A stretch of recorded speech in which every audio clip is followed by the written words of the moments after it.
हरिओम. आज रविवार 25 मे 2025. सद्गुरू ब्रह्मचैतन्य गोंदवलेकर महाराज आज आपल्याला प्रवचनातून सांगणार आहेत की आनंद मिळवण्यासाठी वासना भगवंताकडे वळवावी. ऐकूया. घरामध्ये सर्वांनी कसं हळसून खेळून मजेत असावं. आपली वृत्ती अशी असावी की ज्याला आनंद पाहिजे असेल त्याने आपल्याकडे धावं घ्यावी. इतर संपत्ती कितीही दिली तरी पुरे पडत नाही, पण वृत्तीचा आनंद देऊन कधी संपत नाही. जीवन हे मूलतः आनंदमय आहे. सृष्टीक्रमावर सोडलं तर ते सुखी होणार आहे. आनंद अत्यंत विशाल आहे. देहबुद्धी मेली म्हणजेच त्याची प्राप्ती होत असते. आनंद मिळवणं हे सोपं आहे, पण हे समजून आपण सोपं झालं पाहिजे. आपण उपाधीने जड झालोय म्हणून आपल्याला हलकं झालं पाहिजे. सर्व जगाला आनंद हवा असतो, म्हणून कोणत्याही परिस्थितीत आनंद राखावा. आनंद हा शाश्वत आहे, पण आपण विषयातच आनंद मानतो, त्यामुळे खरा शाश्वत आनंद आपल्याला मिळत नाही.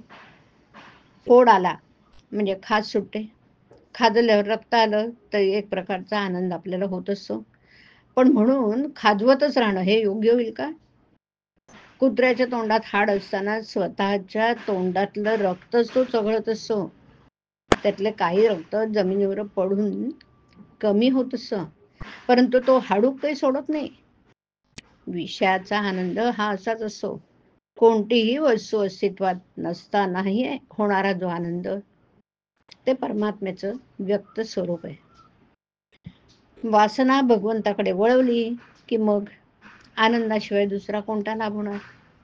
खरोखर वासना ही वित्सवासारखी आहे. ज्या वित्सवाने सुंदर स्वयंपाक करून कढत आणि ताजं अन्न खायला मिळतं, तोच वित्सव जर घरावर ठेवला तर घर जाळून टाकतो.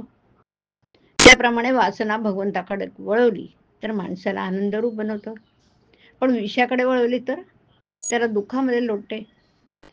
वासना रोज नवीन नवीन खेळ आपल्याला दाखवते.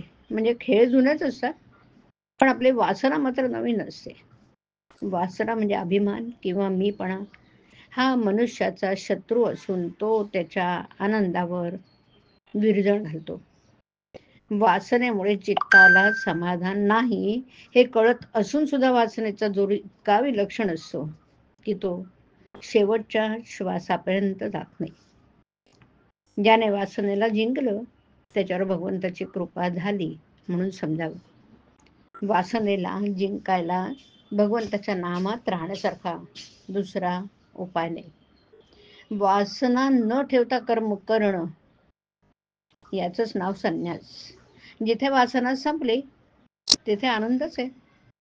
चिरकाळ टिकणारा आनंद हा वस्तुरहित असतो हे नक्की.